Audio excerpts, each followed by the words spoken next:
Subscribe for more.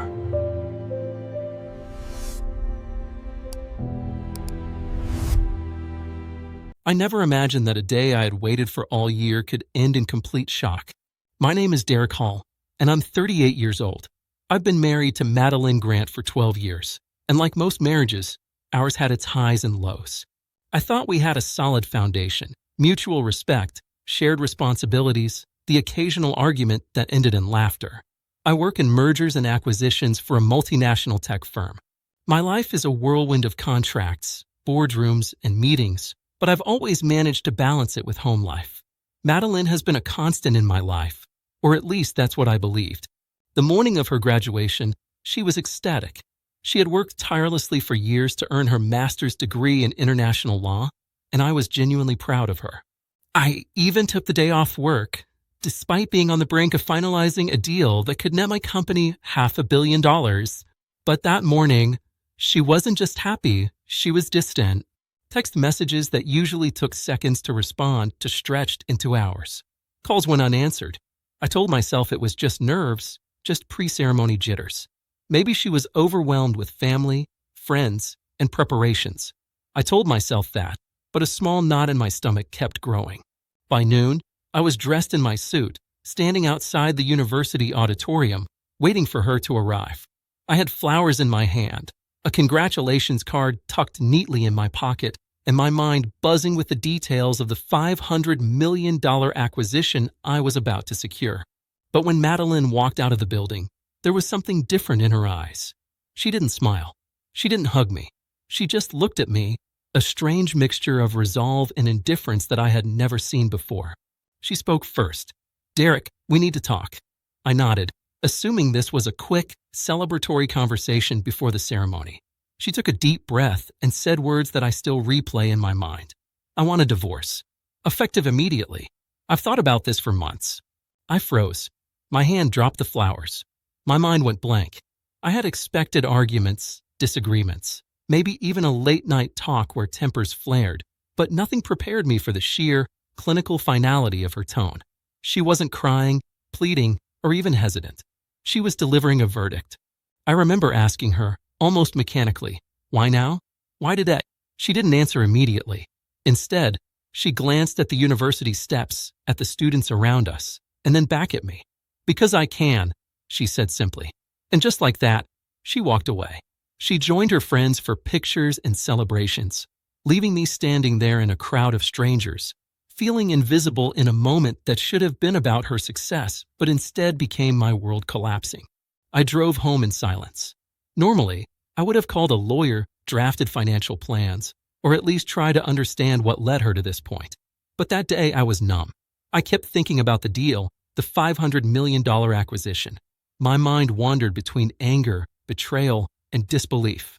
How could she walk out just like that, not even acknowledging years of shared life? And yet, at the same time, I couldn't ignore the irony. I was on the verge of closing the biggest deal of my career, something that would define the rest of my professional life, while she was abandoning me over personal decisions. That evening, I sat in my home office, staring at the contracts, spreadsheets, and financial models. My assistant, unaware of the personal storm brewing, knocked on the door. "Everything ready for tomorrow's signing?" she asked. I nodded, but I couldn't focus. The irony was bitter. While she had chosen to walk away, life continued. The deal wasn't waiting for my heartbreak. Every signature, every clause, every confidential call mattered. I realized in that moment that my value in the business world didn't diminish because of her choices, but my value in her eyes. That had clearly vanished long ago. Over the next few days, I observed something I hadn't expected. Madeline went about her life with a sense of freedom, while I buried myself in work. Every call, every email, every late-night negotiation became my sanctuary. I wasn't running away. I was reclaiming control. I realized that in her mind, the divorce was a dramatic reset, a way to sever ties and erase shared history. But in reality, her actions only reminded me of what I had built and achieved, independent of her approval or presence. On the day of the deal finalization, I arrived at the boardroom early. The room was tense with anticipation, executives murmuring, phones in hand, everyone aware that this deal would be a milestone. I felt a strange sense of calm. My mind had compartmentalized the personal and the professional. Madeline's betrayal no longer had the power to shake my focus. I signed the contracts, shook hands with my counterparts, and watched as the final figures were tallied.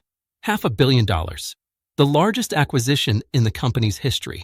A quiet victory, but a monumental one. And for the first time since her words hit me, I felt a surge of clarity. My worth wasn't tied to anyone's validation, not even hers. Later that night, I reflected on the chain of events. The divorce during her graduation, the silence, the abrupt departure. These weren't just random acts. They were choices that revealed her priorities and values. And in that revelation, I found peace. Not anger, not vengeance. Peace. I hadn't lost because she walked away. I had merely been reminded of my independence and capability.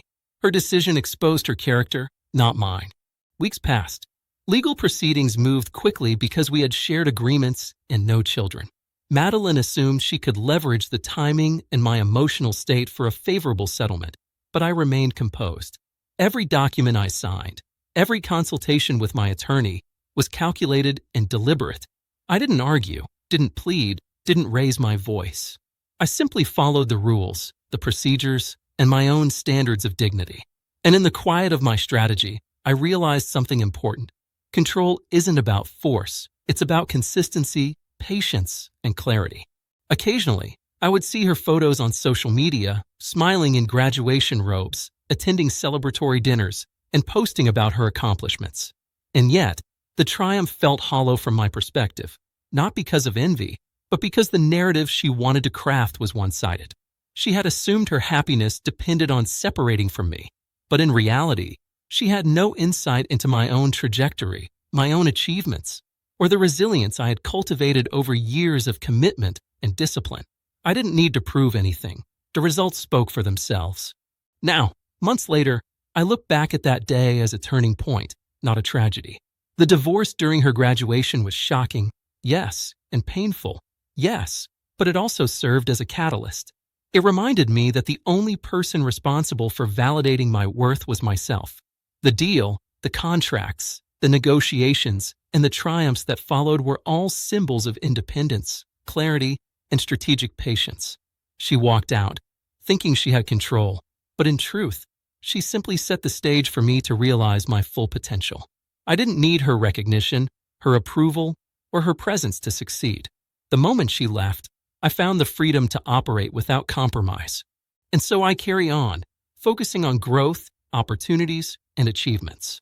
The lesson is simple yet profound. People may choose to leave, to betray, or to undervalue what you offer, but that doesn't diminish the work, the effort, or the results you create. Life continues. Success continues. And in the quiet aftermath of her departure, I finally understand what it means to reclaim your own narrative, unshaken and unapologetically strong.